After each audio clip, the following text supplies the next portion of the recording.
This is Joe Crispin, former Penn State and professional basketball player. You are listening to the Mark Lesko Podcast. I think you said that he could have gotten more separation. There were some technique fundamentals in the receiver that weren't perfect in the 80s. I had to throw in a few points of criticism. What was it like playing in March Madness? I mean, we have it going on right now. But playing there was amazing. I mean, like, that's kind of your whole goal is to just be a part of that. It's such a special thing where the whole country is tuning in and anything is really possible, You know, my optimistic side said, like I said, that we're going to be okay. We just had a bad game. We were probably experimenting a little bit, ran into a good team. When you first started playing football, did you always want to play in college? Nah, I was growing up. I was a big baseball guy. Loved baseball. And then 8th grade, I remember I got a call from my uncle, Coach Nagel. He's like, hey, I got the job. And I was just like, all right, I'll play football for it. You played for Joe Paterno. Meeting like the myth, the legend kind of thing, you know what I mean? You have your Joe Paternos, your Bobby Bowdens, your Nick Sabans, Les Miles, those kind of guys. And when you see them in person, you're like, man, it's just like an aura that they have. But runs down the floor, and then I think he either got a dunk or like an and one coming off maybe like a pick and roll or something. But it was awesome to see like how he's really maturing and completing it as a player. Obviously, doesn't have the accolades that Tom Brady does, but we're pretty much getting a Tom Brady. When he went to the Bucs, that's what's happening. We're getting a guy who's at the end of his career. Attitude with ever. I mean, dude, we thought Big Ben was a diva. There is no one probably in this NFL world that you can think of that would probably match what Aaron Rodgers brings when it comes to being a diva. You are listening to the Mark Lesko Podcast, a podcast by diehard fans for fans. It's as honest and as raw as sports talk can be. Thank you for listening to the Mark Lesko Podcast. Hey, everybody, this is Greg Garrity. So Anthony Lottie will punt it away from the 41. Greg Garrity is the deep man for Penn State at the 10-yard line. Former Penn State receiver and 2016 Big Ten champion. You're listening to the best Penn State Nittany Lion podcast, the Mark Lesko Podcast.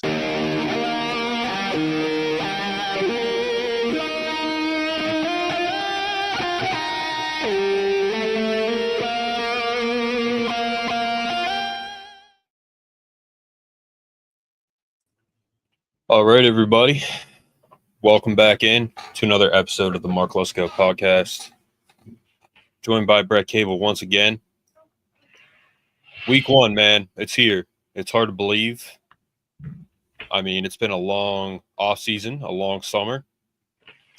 Penn State went quick, though. Still yeah. Yeah, it went by like that. I mean, honestly, it's hard to believe that we're in week 1. Honestly, yeah. I mean, week 0 snuck up on us, and that came and went, and now we're in week 1. I mean, we got tons and tons of good games. We got Miami, Notre Dame, we got LSU, Clemson, we got Penn State, obviously, that's a big game just because we could see potential national champions taking the field in week 1 against Nevada. Yeah, and then we got Ohio State, Texas at noon. I mean, it's Ohio State, Texas, us, for Penn State fans, and then it's LSU, Clemson, Miami, Notre Dame at the same time. So it's a loaded slate. It's a loaded slate. Insane. And there's a couple of things that I want to mention first before we get into Penn State. I mean, we're going to dive in depth into the game and the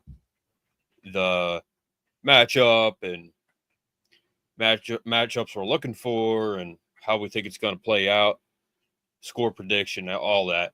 But first and foremost, man, I want to say this about the thing that Notre Dame came out and said. And for those of you in the comments that say, someone said, Mark Lesko Podcast not talking about Notre Dame, impossible. It is impossible because you guys always give us stuff to talk about. You made it that way. Yeah. Yeah, your fan base is an absolute joke. Yeah. I mean, they're horrible. They're the worst in college football, one of the worst fan bases in sports. and you guys make it that way. So that's not our fault. I'm going to continue to talk about them because you guys always give us content to talk about. Yep. And you guys that complain about us talking about them, you always comment about it. So thank you. You're literally driving the algorithm and making me money. So keep it coming. Keep it coming. But, they said about the SEC and how because they're basically being forced to play 9 conference games and then one FBS team, I think, out of conference or something like that. And Notre Dame said this is why we're independent, which is not only hilarious, but an absolute joke, man. I mean, listen, for you Notre Dame fans that you guys, I've been talking about your program for a long time and what a joke it is. I have a lot of respect for Notre Dame. I have a lot of respect for the history. I have a lot of respect for like the tradition, all of it, man. It's a blue blood program, and I have a lot of respect for it. But you guys say that, and it's like, listen, you guys go to the national title. Okay, so whatever year it was, 2013, got blown out by Alabama. And then you go in and you play against Ohio State, and it's not even close. You guys say, we only lost by 11. That's why you're Notre Dame fans, because you say stupid stuff like that. So for me, when it comes to Notre Dame, I've been talking about you guys for years, all right? I don't like your fan base. I don't like your program. And being independent, you guys defend fiercely. I've never seen a fan base that will defend a program that literally in the biggest games, which is the national title, always loses as of recently. I mean, it's insane.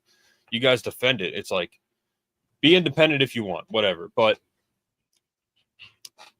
the fact that you say that is just hilarious because you guys, again, you get blown out in national title games. It's crazy. Like, when you go there, it's like clearly you're going to lose because you guys are independent and you don't have a conference and you don't compete, man. Like, you can't compete against these better teams, these SEC powerhouses, Big Ten powerhouses. You can't, like, you beat Penn State straight up. Good for you. You know, the only part that I cared about was I was like, I know the fans are gonna be just relentless and annoying and say how they beat Penn State. And it meant nothing, dude. You went and lost the national title. Okay. It doesn't matter. Like, it means nothing, man. It meant nothing. You guys lost, and I knew you would. Yep. I put money on Ohio State. I knew they would win. Convincingly. And Penn State beat you. Penn State lost because Drew Aller threw an interception at the end of the game. There's people like tagging me in it. I'm like, dude, you're just showing me how lucky you got. Seriously, Drew Aller made a horrendous throw, made a horrendous decision at the end of the game, and that's why we lost. Okay, you guys won. Kudos to you. You guys beat a really good Penn State team. Yeah. 2 first-round picks on that team. All right. And guess what? The team this year is better. Yeah, and multiple more first-round picks you guys beat. Yeah. But Notre Dame is like, you can't take the fan base seriously, man. Like, I equate it to this, and I've told Brett this. It's like when you play like your little cousin or your little brother in Madden, and they beat you, and then you hear them shit talk. Like, say it's on Thanksgiving. That whole year they shit talk. It's like, dude, come on now. Like, you got lucky, Notre Dame fan base is like that little kid that just like, we beat you. It's like, yeah, you did. Good job. But I mean, my God, like, you're not on the same level. It's everyone knows it except for you guys because you're the most delusional fan base in sports. So they're like that little kid that you have to like just what's the word? tolerate. Like, you can't take him seriously, So again, you guys put your foot in your mouth. It's crazy. And then Brett and I kind of differ on this, but with Michigan, I'm glad that they didn't get heavy sanctions. No, to me, if you cheat, okay, well, beat them anyway. Either way, try to win. Penn State, whether Michigan cheats or not, doesn't beat It doesn't beat Michigan so regularly. And then Ohio State bans Dave Portnoy from the stadium. I mean, they are the biggest group of wimps, and I'm just going to say it nicely. The biggest group of wimps in sports. Like, it's crazy, man. They banned him. Like, they banned him, bro. I mean, like, you guys suck. Seriously. You guys are the most sensitive, petty fan base. They are. Ohio State, they're so petty and sensitive. It's crazy. Well, and Even this more was so the university. I mean, this is crazy. Yeah, and they tried to like ban big time noon games by law and all this stuff. Like, it's so stupid. But I mean, I don't know. It's a joke. But Dave Portnoy is banned from Ohio Stadium. Like, he really cared about that anyway. I mean, what he's probably going to do is just throw a huge party in his like $5 million RV, or go to a bar and just take it over or something. Who knows what he'll do? Yeah. But they'll have a party, and I pray to God that Texas wins. I know a lot of you are praying that Ohio State wins so that they're undefeated, possibly going into the Penn State game, but I don't really care about that. I do think Ohio State is like a 1-3 loss team this year, at least. Yeah.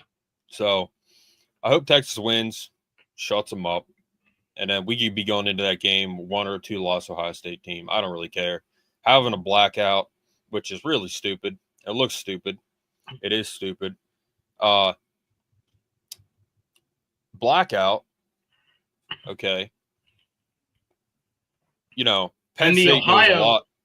The Ohio education too is like, you're not supposed to get blacked out, bud. Like, you're supposed to just wear black. That's it. Yeah, that's all you're supposed to do. They're going to get black. Penn State knows a lot about blacking out. Okay, I'll say that. Yeah. And we're one of the top party schools in the country. Yeah. And that's okay, because it's still one of the top educations, the top schools overall, athletics, down the line. Those women in volleyball last night, some of them could play football. Like, they're tough as nails. Seriously. They came back and beat Kansas. I believe it was Kansas. And their coach is tough as nails. And she started growing her hair back. Looks great. I mean, it's one of the best schools in the country that you could go to for everything. Yeah. Typically, you associate a blackout with being unconscious and laying in a ditch or whatever. You're typically unconscious in a blackout. But Ohio State decided, we're going to make the stadium a blackout for a game, which makes no sense at all.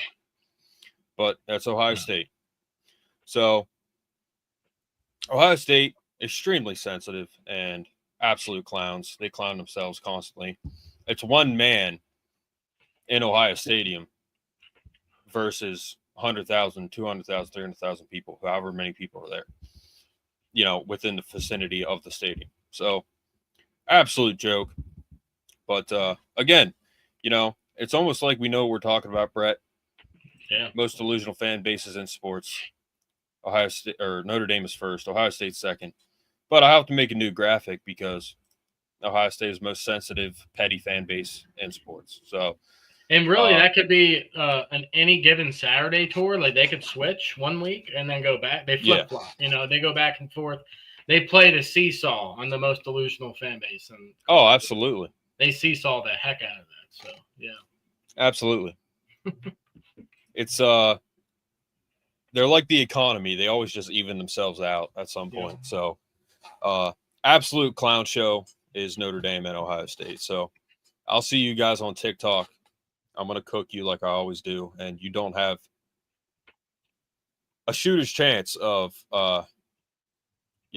making a valid point. Not one of you has ever made a valid point in my comment section. So on to Notre Dame, Nevada. Notre Dame they're bad. They're really bad. They're really bad. So I guess I'll just pull this up. Brett, we'll get your thoughts on Nevada, the matchup and everything, and what you think about it. Let me see here. So, long story short, the leading passer is now at Memphis. The leading the leading passer of last year is at Memphis now. The leading rusher is now at Memphis. The leading receiver is in the NFL on a roster. The leading tackler is on a roster in the NFL. And the leading interception defensive back is at West Virginia. So none of their top performers from last year are on this team. Yeah. And I went through the roster. The only 4-star that they have is their quarterback, which is Chuba Purdy. I think Chuba. Brock Purdy's little brother, Chuba Purdy. Yeah. Yep. And another guy that's on this team that kind of piques my interest is Nate Burleson II. So Nate Burleson's son is on the team. Yep. Nate Burleson went to Nevada, for those of you that don't know. Yep. He still has, I believe, the college record for receiving in one game. It's like 300-some yards. I think he still holds that record. So I don't know if Jeremiah Smith broke it or not, but I think that's still the record. And you think of all the great receivers that have played since then. I mean, Michael Crabtree, I think, came close. Got just a bunch of guys that I think that is still the record. That's still the record, Nate Burleson. So, and Nate Burleson II is third on their depth chart at wide receiver X. So this team is really bad. I'm just going to go through some of the notes that I took. They meet for the first time in program history, Penn State, Nevada. The Nittany Lions are 6-0 against current members of the Mountain West. Penn State has won 20 of its last 23 season home opening contests and 8 of its last 9. Mm-hmm. They are 1-14-22 all-time in season openers and 121-13-1 all-time in home openers. James Franklin enters his 12th season. He reached 100 wins at Penn State in 2024. He is one of 7 active FBS head coaches with 100 or more wins at their current school. He reached 100 wins at Penn State in just 141 games, which is pretty crazy, making him the 3rd fastest among the 7 active FBS coaches to do so. Mm-hmm. Drew Aller is one of 9 returning FBS quarterbacks with 6,300 plus passing yards and 53 plus touchdowns. He's entering his 3rd year as a starter. Singleton, 2,828 yards, and Katron Allen, 2,877 yards, are the second set of Penn State teammates to have 2,000 plus career rushing yards, joining Lydell Mitchell and Franco Harris from 69 to 71. Singleton 2nd and Allen 3rd enter the 2025 season in the top 3 nationally of active leading rushers. So they're 2 and 3 in the nation, which is crazy that they're both on the same team. Yeah. And Singleton owns the most career rushing touchdowns, 32, and all-purpose yards, 4,673 among returning FBS players. Denai returns to the Nittany Lions as a senior, 13 tackles, 8.5 sacks last year, and to me, he barely played, so that's really good stats. Yeah, with missing a couple games to have 8.5 sacks, he missed like 3 games. So yeah, that's solid numbers, man. 13, tackles for loss. The Wolfpack last year 3-10 overall, 0-7. Mark and Mountain West play last season, which is what Boise State is in, and literally all their best players, top performers, are gone on a 3-10 team. So, first-year head coach Jeff Choate, or however you say that, Nevada earned wins over Troy, Eastern Michigan, Oregon State. The Wolfpack's red zone efficiency saw a significant uptick, scoring touchdowns on 76.3% of their red zone appearances. They're 29-38, a notable improvement from the previous years of 45.7%. Mm-hmm. Penn State has 34 wins over the last 3 seasons, the most wins in any 3-year span in program history. 7 of the 9 last seasons, Penn State is one of 4 teams to rank in the top 12 of the college football playoff rankings at least 7 times.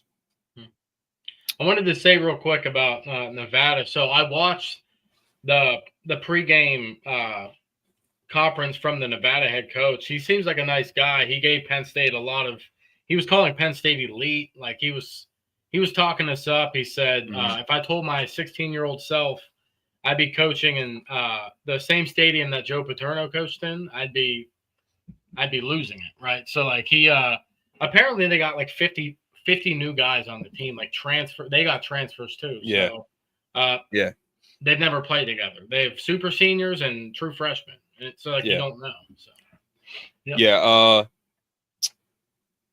nice guy. The Nittany Lions has currently posted 3 consecutive 10-win seasons for the first time since 80 through 82, and 6 10-win seasons in the last 9 years for the first time since 78 to 86.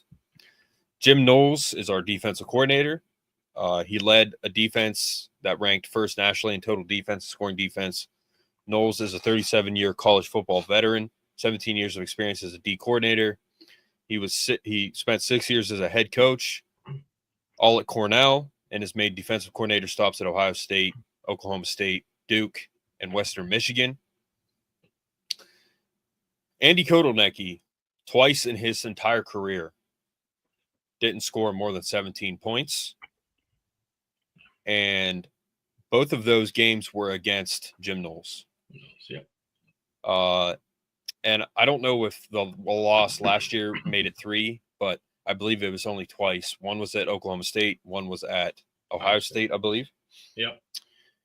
Or Duke. I can't remember. But Stan Drayton comes in as well. What's up? It might have been when he was at Kansas, too. Yeah, right. Yeah. So it might be 3 games. 2 or 3. Yeah, right. That's it. Stan Drayton is the new running backs coach. Mm-hmm. He joins the Nittany Lions after spending 3 seasons as a head coach at Temple. 32-year coaching veteran, 25 years of experience coaching running backs. He's coached Brian Westbrook, Jarius Norwood, Carlos Hyde, Ezekiel Elliott, Bijan Robinson, Matt Forte, and Jordan Howard. Matt Forte, it was funny. They were the same number, and he was very similar to Evan Royster in running style. He's coached 7 1,000-yard rushers, 5 NFL draft picks, and 2 All-Americans. The list of watch lists that Penn State players are on this year: Drew Aller, Davey O'Brien Award, Johnny Unitas Golden Arm Award, Manning Award, Maxwell Award, Walter Camp Player of the Year Award watch list. K-Tron, Doak Walker Award, Maxwell Award, Cooper Cousins, member of the All-State Warfel Trophy watch list and an All-State Good Works team nominee. Denai, named to the Bednarik Award watch list. Zane Durant, member of the Bednarik Award, Bronco Nagurski Trophy, Lombardi Trophy, and Outland Trophy watch lists. Long snapper Tyler Dzansky is on the Patrick Manley Award watch list. AJ Harris, Bednarik, Bronco Nagurski, and Lot Impact Trophy watch list. Vega Ione, All-American, and a Lombardi Award Outland Trophy finalist. Polynesian Award Player of the Year Award watch list. Trevor Pena, Bolitnikoff Award, and Paul Hornig Award watch list. Devontae Ross is on the Bolitnikoff Award watch list. Nicholas Singleton is a member of the Doak Walker Award, Maxwell Award, and Walter Camp Player of the Year Award watch lists. Preseason All-Americans: Zane, Vega, Nick, and Dawkins, all first team. K-Tron is second team. 5 captains: Dom DeLuca, Drew Aller, Nick Dawkins, Tyler Dzansky, and Zane Durant. 5 captains on this team. So those are just some stats and key facts to keep an eye out for. Again, this team is horrendous. I don't know what else to say. They're horrible. Lost all of their top performers. They went 3-10 last year, 0-7. Lost all the top performers on that team. And they come into a team in Beaver Stadium, week 1, 3:30. It'll be jam-packed. Lots of people. Very exciting. Probably the best team in America. Yep. Did you watch Franklin's pregame? A little bit. I mean, I have a hard time listening to him talk. He was basically he's funny though. He was funny. Oh yeah. I saw the parts where he was like, yeah, I saw that. That was good. Did you send me that, or did I just see it? No, I think I sent it to you. Did you get a haircut? You look good. Yeah. But he basically said, people asked him a lot of questions. So obviously the two guys who are greenlit, like as of right now, the Tasmanian Devil, Chaz Coleman, and what's his name? Kobe Howard. Well, Kobe Howard's on the verge of being greenlit. Like he's gonna play, but he's pretty much high yellow lit. But the other one was explain what Darius Dixon, the corner, because he's just that good. But they were asking him, "Do you guys know who QB2 is?" And he said, "We have a pretty good idea, but we have to talk to those guys today. So we're obviously going to be respectful and talk to them today after the conference, and then it'll come out." But he basically said that QB2 position's not won outright right now. It's a week by week thing, which is good because that'll keep them engaged, and that's the way you should do. You can't just be like, "All right, you're QB2, you're QB3," if it's that close, and then have the other guy think about flirting with the portal, right? Like you don't want that. You want them to stay engaged and continue to battle. So a lot of good nuggets in that. And then the biggest surprise, which I'm sure we'll talk about, but Antoine Belgrave Shorter wins the starting safety position opposite of Zakee Wheatley. Not saying I didn't think he was going to play, but I don't think none of us had that penciled in, right? Like none of us had that on the board. So I think that's awesome. Redshirt freshman, came up from Florida last year, Florida high school, which they have really good high school players.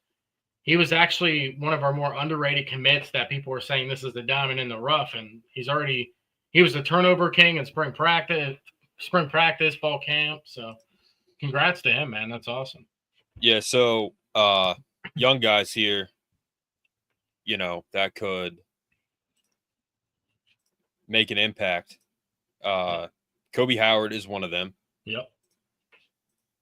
And then Tasmanian Devil, obviously. Yep. Is another one. Yvonne Kamaju is another one. But yeah, man, like we're loaded. Yeah, I mean, yeah, we're loaded. But Antoine Belgrave Shorter is moving into the second spot. And who was the other guy that they mentioned about moving up? In the safety? Yeah. Well, and this is the thing. King Mack missed like all of spring ball. So he played for some in fall camp, but he's playing catch up compared to the other guys because he was injured. But regardless, King Mack and Dejon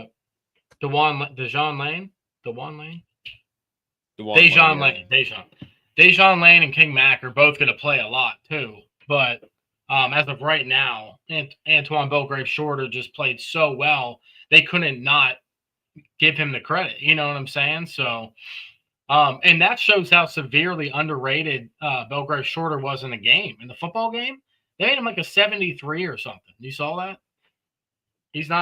They underrated the crap out of him. So they better do some reevaluating midseason for that. Yeah, our secondary is absolutely stacked, but Belgrave Shorter moving up, that is a surprise, awesome. Which just kind of tells you how good he was doing in camp. Yep. But across the board, man, like you got, I mean, we don't need to go through it honestly, but we're stacked. I mean, and to compare this to Nevada, all right. So I went through their roster. There isn't really one single person on the team that will have significant playing time that's above a 3-star. They're all 3 stars. Yeah. Except for Chuba Purdy, which is Brock Purdy's brother. Yeah. He's a 4-star guy. He was like 10th in his state, I think, or something like that. So even he's their highest rated guy. Now, Brock Purdy, great story. Just made like $50 million or something like that. Yeah. The richest Mr. Irrelevant of all time. Irrelevant, yep. as far as I know. Yeah. So that's all he got, really. But, you got to respect the opponent. You got to play them as they should. But, you take our passing game with Kotelnicki against their defense. Yeah. And, you take our defense against their offense. I don't really know what they're going to do. I don't know how they're going to be able to move the ball. Our defense is new, so there could be a slip up or two, like busted coverage, right? I could see that happening, but that's fine. We're going to play a lot of guys to get them experience. If they score a touchdown, I'm not going to be mad about it. It's the first week. I think we're going to put up 50 points. So, we'll do predictions at some point here, but. Yeah, so they're a balanced attack. Their offense and their passing and running. They're pretty balanced. So they have a balanced attack on the offense. Play action is a thing. Defense, they got a balanced approach. I don't know. Like they just overall, man. Like okay, so we have probably the most stacked team in America, and you're going against Brett. Do you know Nevada's defensive scheme? Their lineup, how they line up. I actually don't. I should have looked into this more. Let me see. Yeah, me too. But I really didn't because it doesn't matter what they play. Yeah, it really doesn't matter. But if they play zone, they're probably going to play zone coverage because it's easier to play zone. They're not going to be able to play man against our guys, obviously. So if they play zone, Drew's going to eat that up. So it doesn't really matter. Drew's going to eat. Well, at the end of the day, man, again, there isn't a guy on their squad that's above a 3-star except for Purdy. So, and there might, like I said, they might have a couple bright players, right? I can see it happening. Yeah. I think here's the thing. This is the main question. This is the main question here. Stupid stuff. Welcome back. Denied Dennis something will have 16 sacks. That'd be awesome. I think the record is 15.5. So that'd be the record. Yeah, exactly. But stupid stuff. They're going to rotate a lot. As always, stupid stuff. As always, does not say stupid stuff. But okay. So you compare our offensive line to their defensive line. Okay, their leading tackler is gone. Yeah. I think for us, it's going to be a balanced attack. It's going to be passing and running. They're going to incorporate a lot of guys. They're going to throw the ball to the tight end quite a bit. But at the end of the day, man, I asked Jeff Brown on our interview recently. Well, it wasn't an interview, but we had him on for his thoughts on the 2025 team. Legendary broadcaster Jeff Brown. I said, do you think we can have a Heisman Trophy at Penn State this year? And he said, I don't know. And you also said you didn't know because we're so balanced that here's the thing, man. What I want to see this year is Katron and Nick both be at the top two at the end of the season. All right. And it can be done. Landon Tangwall, great content. He's doing a show from the bookstore every Sunday. And he has the road to 1,000. The road to 1,000. He's going to have a graph that he fills in every week. Can both of them break the record and be top 2 all time, break Evan Royster's rushing title? So I think it's going to be balanced on the offensive side. I really want to see him pass the ball. They can incorporate, like I said, they can incorporate a lot of people. We could see Kobe Howard in there. We could see multiple guys on the line get in there. But basically what Nevada is facing is they got Kyron Hudson, Devontae Ross, Trevor Pena, all highly rated guys coming in, all conference in their respective conferences last year. I believe they all were. Got Peter Gonzalez, Tyser Denmark, Liam Clifford. They're all I think they'll all see time. And then you got Anthony Ivey, Caden Saunders, Kobe Howard. Okay. Yeah. Then you got the O-line that they're going to be going up against. Drew Shelton, Javen Williams, Vega, Birchmeyer. They could all see time. Nick Dawkins, Dom Rowley. I mean, they could all be rotational guys in this game. Yep. Cooper Cousins, TJ Shanahan, transfer guy. They could all see time. Nolan Rucci, Donka. Donka is the second string guy, and he's one of our best linemen last year. All right. Maybe even see Garrett Sexton, Egan Boer. We'll see. Chimdiona. We can see them too. But they're all like 4-star guys, except for TJ Shanahan, at least. Khalil Dinkins, Luke Reynolds, Rapplier. Could we see those guys? I think we could see maybe Joey Schlaffer or Andrew Olish. I mean, they're all 4 or 5-star tight ends, all of them. Drew Aller, Jackson Smolik is currently listed as the second string guy. Could we see him? Could we see Grunkmeyer? Offensively, I'm sorry, at running back, halfback wise, Singleton, Catron, Cam Wallace, Quentin Martin, Corey Smith. Could we see those guys too? Yeah. We got Tyke Hayes in there too. Defensively, we're going to see a lot of rotation in this game. Honestly, like keep your eyes on the rotation. Anai White, Yvonne Kamaju, Malachi Williams, Zane Durant, Owen Wayful, Liam Andrews. They could all get in there. Yeah, Franklin said he feels good about 6 defensive ends. Like he said, he feels good about 6, and he's on the brink of 7. So the 7th is, some of you guys might remember, redshirt sophomore Mason Robinson. He came in a couple years ago, number 42. He's from McDonough. He's from McDonough High School, which we got plenty of good talent from. PJ Mustafer, Donata Sutton's from, he's from there as well. Mason Robinson, I guess, has been battling through injuries the whole time there, but whenever he's healthy, he's flashed really well. So they expect him to catch on at some point too. So Jalen Harvey, you got Malachi Williams, Yvonne Kemiju, you got the Chasmanian Devil, obviously, and then our top 2 guys, Dennis Sutton and Zariah Fisher, apparently still kind of working through some stuff. So I wouldn't be surprised if we see a lot of younger guys against Nevada, because you don't want Zariah Fish. You don't want Fish to go down early, man. You want him to be healthy. So make sure he's good before you fully put him out there, you know? So exactly. Yes. I mean, Liam Andrews is third string right now, and he's a freaking animal. Alonzo Ford, Xavier Gilliam, Jalen Harvey, Zariah Fisher, Tony Rojas, Dom. The starters are going to be Rojas and Dom, even though Dom is second string Will behind Tony. Amari Campbell, Specca, Kari Jackson, Keon Wiley, LeVar, Dakari Nelson.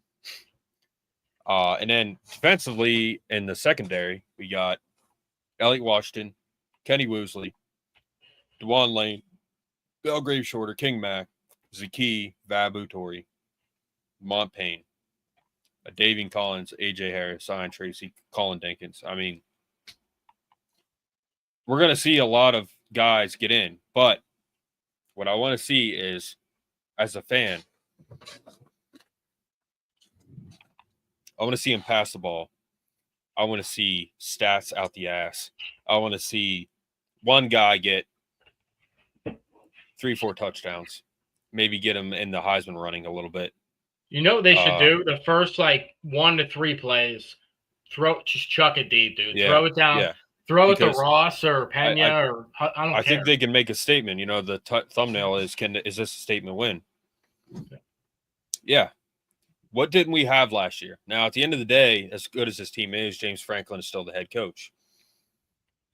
All right. Brett and I would both agree on that. Yeah. Now, what we didn't have last year was receivers, and Brett said that repeatedly. And all right, now we do. To be fair, and I think we both partially agree on this, Franklin's gotten better every year at certain things. At his clock play, all that stuff. And I don't think he lost us a game last year. And I say that with I don't think he lost us one. I think we can. At this point, it's not really his fault. No, you know. But here's the thing. But having receivers is that's your job. You're the coach. Right, exactly. So make sure you have them. So that's what he turned around this year, hopefully. To me, it's execution at this point, honestly. But yeah. All right. Exactly. Make a statement with the receivers. All right, now we have receivers, and you guys are going to know it. 2, Katron stayed pretty even throughout his whole career. Singleton came out the gate like on fire, and he hasn't been the same since he was a freshman. Okay, he's another guy that I want to see make a statement. I don't know. What do you think? I mean, he started out as a freshman. He was really good, and I don't think he's been as good. So that's the thing, though. When people start out, you're not a known commodity. They don't know who you are. His sophomore year, our offensive line and scheme with Yurcich wasn't great. So when they were both sophomores, they took a step back because the scheme and the blocking and everything wasn't set up right. They weren't doing outside zone like they did last year. So their third year last year, they were both playing through bumps and bruises certain games. I think Singleton and Catron in the postseason, they were phenomenal. I mean, let's be honest. They're like, and Nick Singleton as a receiver, night and day compared to his freshman year. Freshman year, he couldn't catch anything. Singleton couldn't catch as a freshman. He couldn't do it. He was just a north and south runner. Now he's more of a complete back. So there's the other things that go into being a running back that he did get better at. You know, he obviously can catch now. Blocking, all that stuff. He put a guy in the dirt. He destroyed him. Yeah, and it's not only that, man, but health-wise, Tony Rojas wasn't healthy last year. Nope. Singleton, he wasn't healthy. No. Cam Wallace snapped his ankle in half. Even Aller wasn't fully healthy. Yeah. Here's another thing: we got to stay healthy. Okay. Yep. We don't really have a backup quarterback. We're not Ohio State and Alabama. We have 5-star quarterbacks serving popcorn at the game. We don't. There are a couple positions though that we would be okay if somebody got a little bumped up. Like offensive line, we're stacked. If somebody goes down, we got Cooper Cousins. We got, you know what I mean? We'll be okay. If somebody goes down like Drew Aller, then we're fucked. If Drew Aller doesn't go down, we can afford maybe one receiver going down. Because then you got Kobe Howard. He's going to light it up because he's hungry. He's ready to go. It just depends. But, yeah, most position groups, we might be okay, but we're not going to be as good. But there's certain position groups like quarterback that we can't go down. Yeah, we got to stay healthy. And at the end of the day, I think we are extremely healthy across the board. So Donka coming back too. He got hurt, seriously hurt as well. But Andrew Man 69 said, "Is Aaron Rodgers playing in this game? If not, I'm watching Alien Earth." All right. Well, I guess you're watching Alien Earth.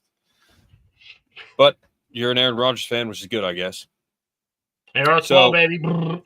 Yeah, and then, defensively, man, I think we're going to see sacks. We're going to see a ton of tackles for loss. Yeah. I would like to see one of the stats be negative, whether it be rushing or passing.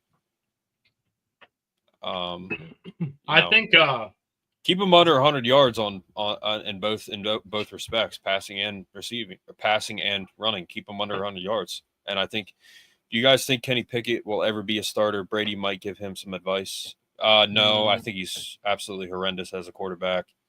I think he could start for the school of the blind, or if Walmart had a team, he could start there.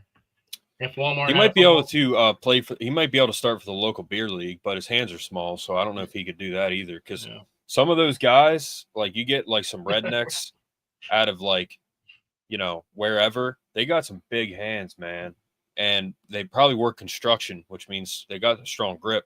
Yeah, and they don't have to wear a glove. Their gloves are the calluses on their hands.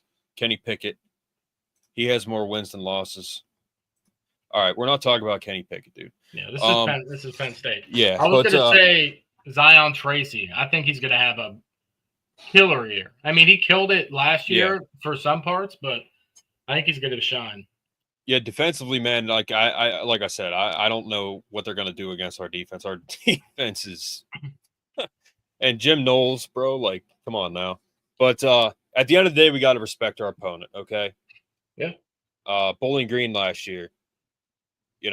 They surprised a lot of us. But, at the end of the day, man, we had Tom Allen as the defensive coordinator. He's been and I say this respectfully, and our worst defensive coordinator we've had in a few years, honestly. I mean, and for how good our talent was, Yeah. So Jim Knowles is fantastic. And yeah, I mean, there's not much to say there. So, key matchups. What are some key matchups you're looking for? Key matchups. So, who was it? It was either Nick Dawkins or somebody on offensive line. They were asked, like, no, it was Zane Durant. Who's going to have a breakout year or who's going to be unsung hero, whatever. They said Luke Reynolds. So Luke Reynolds against any linebacker they have on their roster, basically. That's a key matchup because Luke Reynolds is a matchup nightmare. He catches anything that comes his way. He's got glue for hands. He can jump up and touch the moon. So, yeah, Luke Reynolds against any of their linebackers. I mean, key matchups. I mean, anybody on our team against anyone on their team. I mean, basically, feast or fam. Like, we're going to feast on them. So, yeah, for me, it's how does Singleton do against their defense? How does Aller do in the passing game? And then on defense, I want to see our secondary. How do they do? And then Zane Durant specifically, how does he do against their line? And then how do our linebackers do in coverage mainly is what I want to see. So main matchups are like, how does Singleton do? Does he have a breakout game? Aller, can he pass the freaking ball? And I want to see points. Dude, I want to see points right now. Like, I want to see world peace. I mean, please God, please. And one of the last most year underrated. I aged by like 5 years because we couldn't score more than 30. We couldn't score more than 40 points. I mean, I don't want to see Nick Singleton take it out on the kick return. King Mack is starting with him on the other side. I want to see King Mack take it back. I want to see what he's got. He's very fast. He's shifty. Yeah. I want to see what King Mack has because he might not be starting at safety, but he's starting at kick returner. So, by the way, Brett, he came to the crib the other night and we played my Dynasty, and we were on the same team. Dude, that was so fun. Yeah. Like, I'm going to be inside zone. You won't stop. Yeah. Like, Brett did inside zone. I did outside runs and screen passes. And I think Singleton had 7 touchdowns. I think Brett had like 5 of them because on inside zone, he just like took it to the house every single time. But yeah, it's a lot of fun. But yeah, so that's the matchups, man. And what's the final score you think? 56-3. I might give them 6 points, but 56 because we're going to play backup. So I'm going to say 56-6. I'm going to respect them. All right. I want to say 56-7. That's my final prediction, but that's not. And I want it to be like 63-7, 63-3. I want to get into the 60s. So I'm just going to answer these last couple comments by this guy, then block him. Kenny has small hands compared to NFL players, kind of like Trump has small hands. It's just not true. Yeah, that's true. It's a good thing to say about Trump. Are those acne scars on your face, or were you in a fire? They're acne scars. Bro, I wasn't in a fire. Well, you never know. I was. Yeah, I guess not. But yeah, I used to have really bad acne, so I got some scars there. But is the college football game introductions better than Mad this year? I don't know, dude. I'm blocking you. You're really annoying. Yeah. All right.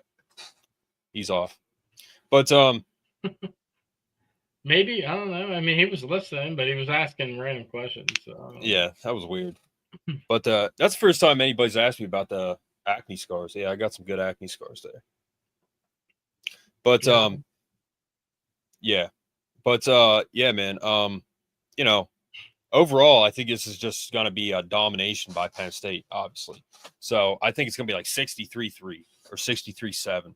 Like, I want them to get into the 60s.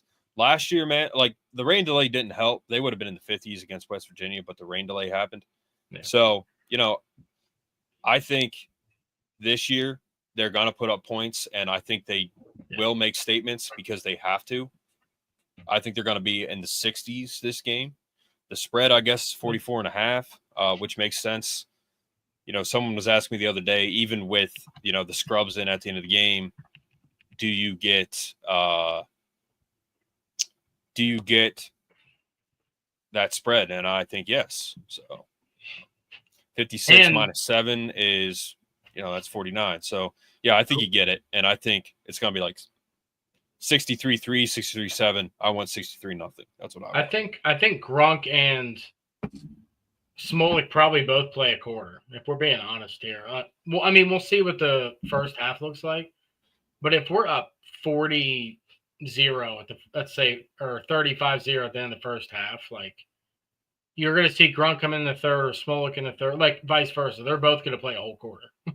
And they should. Like, this is the best time. That's why I like that we're playing scrubs, because it gives our young guys time to develop and to see what we have. Penn State needs to know what they have behind them. So, yeah. It's going to be 69 degrees. That's a perfect day for football. Well, I'll say this, man. Today, it's cool out. Like, you could wear a jacket today. I had the, the 1 or 2 notch heat on in my car today. Yeah.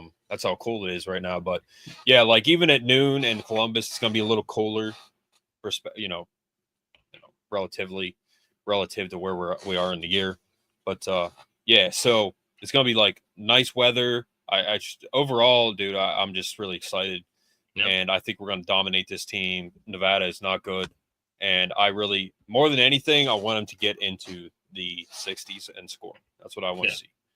I don't want them to get to 45 something and then be like, all right, we're going to run the ball and we're not going to score. Like, no, run up the damn score against every team that we play. Score points against every team. My thing is, if we get above 50 something, we'll be happy. I think if it's under 50, then what are we doing, right? If we score 55, like, that's fine. If we, it's got to be at least in the 50s, though. Yeah. But 56 is my prediction. So 56-6, yours is 56-7. Do you have anything else to say? I mean, that's pretty much it, man. Spoke about Notre Dame and the Suck Eyes, and PSA for everyone: don't burn your face in a fire. Yep. Or don't get in a car accident. Don't go into a telephone pole. And don't do that. And nearly paralyze yourself from the neck down. Yeah, because it was close. It was a close call, guys. But we're here, we're kicking, and we're talking about Penn State football, and wouldn't rather do anything else. I'm trying to think. What else did Franklin say? Those comments were so weird. What? Yeah, talking about Aaron Rodgers, Kenny Pickett, Alien Earth, whatever the hell that is. Is that a show or what? I don't know what that was. I don't know if he was like trying to be funny but it was swinging this type of deal. So I don't know. I feel like there was something else. Nobody really asked about D tackle, but we kind of know what's going to happen there. So Alonzo Ford, he was actually like 315 pounds last year, I think, and now he's down to like 305, which is probably healthier weight, to be honest. So he's probably got more muscle on him. So he's gonna plug the holes. While Zan Durant runs a 4.6, man. Dude runs a 4.6. Yeah, he's a freak. He's gonna tear you to pieces, bro. If he was like 6'3", he'd be like a top 5 pick. But because of his height, I don't know. 6'1", So I believe last year they had him listed at like 290 or something, bro. He's over 300 pounds. ESPN has him at 294. That's BS. He's 300 plus. I think he is. Only 290 something, but he's just so cut. Bro, he's 2'6". He's 6'1", 300 some pounds, chiseled. All right, he's muscular as heck. And on top of that, again, if he was a little taller, he would be the best D tackle listed in college football. But his height does hurt him. But either way, man, he's going to be a force on Penn State. I think he'll go to the NFL. Depending on the season, man, he could be like a really good top 3-round pick, I think. Easily. Oh, yeah. He could be a first-round pick.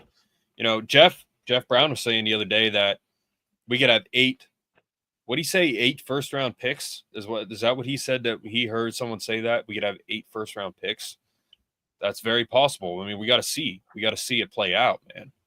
I'd probably say 4. Yeah, I mean, but Aller, Singleton, Katron, Zane, Ziki, I mean, AJ, they could all have a season, man. Like I just want to see it. I want to see them put up points.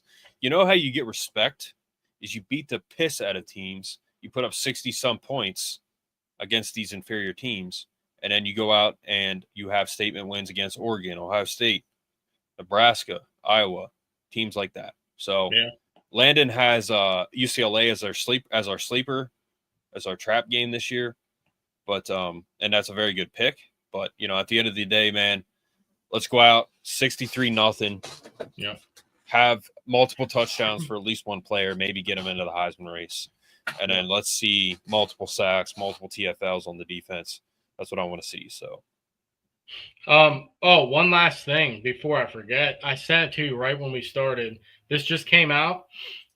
Josiah Brown, the speedy redshirt freshman, he must have just got injured, man. So he's a long-term injury. It's not something that matters for this year, but you still, prayers up for the young guy because he's a fast one. I guess he was doing really well too. So yeah, Josiah Brown. So. Yeah, I do. So, and again, like what Landon was talking about, these young guys that could possibly get in, Yvonne Kamaju, Chasmanian Devil, Kobe Howard, these guys could get in. So, and we could see some young guys get in. So just keep an eye out for the rotations, who's in, who's getting tackles, who's making catches, stuff like that. You're going to see it more so on the defense more than anything of the rotation, but just keep an eye on who's rotating in and out. Yeah. And enjoy Texas, Ohio State, enjoy Clemson, LSU, enjoy Miami beating Notre Dame. And we'll be on here post game, so probably 7:30 Saturday night, and talking about the game, the results, talk about Texas, Ohio State, and then we'll be on probably right around the start. We'll probably get off before that, but right around the start of Clemson, LSU, and Notre Dame, Miami, and then I guess Keemon Spell came out and said that if there was transfer schools, he would go to these 6. He could possibly go to these 6. To me, he's not leaving. I think he'll stay committed to Penn State. Notre Dame fan said he's going to flip to Notre Dame. Of course. Which Which I honestly kind of hope he does, because it'll be like, all right, you guys aren't going to win a national title, so you got to have Terrell Owens, on your team, and you still wouldn't win national title. But I kind of hope he does, because then they could be like, doesn't matter who you have, you still can't win it all. So, and then Sider, he went there, and that's the only thing that I could think of for Notre Dame is that Sider's there now, and that's kind of who he committed to. But I don't think he's leaving. I think he's going to stay on Penn State. So yeah. Please, Notre Dame fans, keep doing what you do, and that's talk out of your ass. And keep doing it on my channel, because you're helping me out a lot. So thank you. I appreciate it. The haters are the biggest supporters of this podcast, man. Honestly, they are. Sure are. So, all right, guys. 63-0, 56-7. Let's get it done. We are. And we will see you Saturday post-game live from the studio here. All right, guys. See you guys. Have a good night. We are.